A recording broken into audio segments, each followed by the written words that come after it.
কি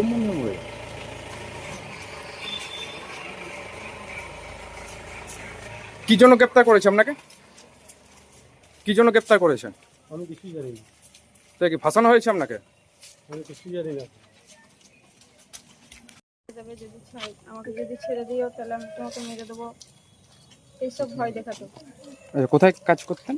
আমি সিউড়ি সদর হাসপাতাল। উনি কোথায় কাজ করতেন? উনি আমাদের সুপারভাইজার ছিলেন, এখন পুলিশে। কি নাম? কি নাম? যে যার বিরুদ্ধে অভিযোগ তার নাম? বাড়ি কোথায়? কানাইপুর। কোন দলের সঙ্গে যুক্ত? হ্যাঁ, টিএমসি দলের সঙ্গে যুক্ত। আচ্ছা, কি অভিযোগ করেছেন?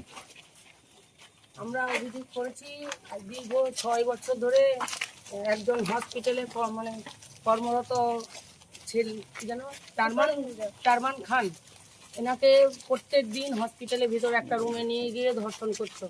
হ্যাঁ, তারপর আবার ওই দেউচা পাটামির পুলিশ হয়ে ওর মানে ভয় দেখিয়ে আবার ভয় দেখিয়ে এমন অবস্থা করেছে, ও কাউকে বলতে সাহস পায়নি।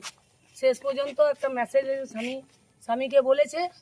স্বামী কাল থেকে মানে ওর বুঝে আমরা মুখ্যমন্ত্রীর কাছে দরবার করছি, মুখ্যমন্ত্রীর কাছে আবেদন করছি যে এই ঘটনার জন্য দৃষ্টান্তমূলক শাস্তি হোক, অপরাধীর যেন ফাঁসি হোক, ফাঁসি চাই আমরা। এতদিন কেন চুপ করেছিল?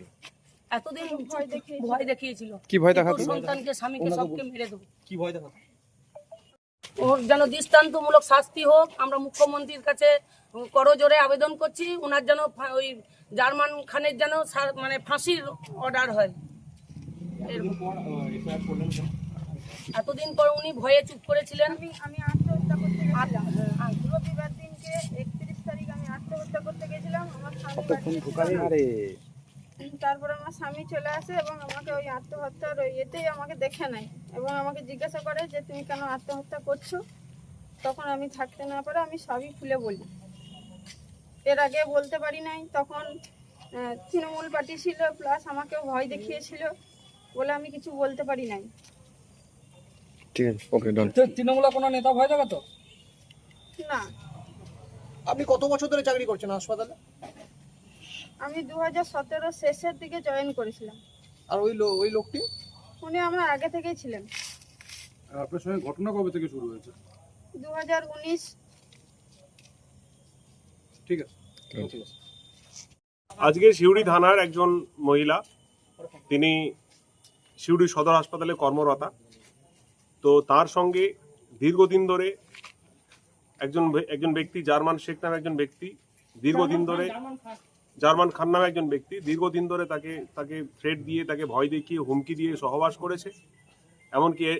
এমনকি এও থ্রেট দিয়েছে যে এই সহবাসের কথা যদি বাকিরা জানতে পারে তাহলে তাকে প্রাণে মেরে দেওয়া হবে।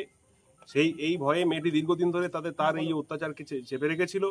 আজকে যখন কয়েকদিন আগে সে আত্মহত্যা অবধি করতে যায়, যখন তার মানসিক যন্ত্রণা তার আওতার তার নিয়ন্ত্রণের বাইরে চলে যায়, তখন সে আত্মহত্যা করতে যায়। তার স্বামী জানতে পারে, তার স্বামী তাকে জিজ্ঞেস করে যে কেন আত্মহত্যা করতে যাচ্ছ, কোনো সাংসারিক অশান্তি ছাড়া। তখন সে তার স্বামীকে সবটা বলে যে আমার সঙ্গে এরকম ঘটেছে। তখন স্বামী তখন স্বামী একজন যোগ্য স্বামীর মতো তার স্ত্রীর পাশে দাঁড়ায় এবং তাকে আইনি সহায়তা দেওয়ার জন্য এগিয়ে আসে। তো স্বামী তখন কোনো রাস্তা খুঁজে পায় না, তখন তারা আমাদের পার্টি অফিসে আসে, সমস্ত কথাটি আমাদেরকে বলে। তখন আমরা আমাদের পার্টির তরফ থেকে তাদেরকে থানাতে নিয়ে আসি এবং তাদেরকে সমস্ত ধরনের আইনি সহায়তা দেওয়ার চেষ্টা করছি যাতে সেই মহিলাটি বিচার পায়। মহিলা অভিযোগ করছে যে তখন তৃণমূলের সরকার থাকার জন্য তাকে বারবার তৃণমূলের ভয় দেখানো। হ্যাঁ, একদম নিশ্চিতভাবে সেইটাই। তখন ওখানে যে করেছে জার্মান খান, সে তখনকার সুপারভাইজার ছিল এবং সেই সুপারভাইজার তৎকালীন যে শাসক দল, সেই শাসক দলের ক্ষমতায় সে খুব লাফালাফি করতো এবং সে নাকি এটাও বলেছে যে তোদের মতো কোচি, মানে কি আর বলবো, থ্রু বলা যায় না, এমন কথা বলেছে যেটা মানে জনসমক্ষে বলার বাইরে। তো সেরকম বলেছে যে শুধু তুই নয়, এখানে যত যারা তোর মতো পরিস্থিতি, যারা দারিদ্র্যের কারণে এখানে কাজ করতে আসে, সবাইকে আমি দেখে নেবো, এরকম নাকি তার হাবভাব ছিল।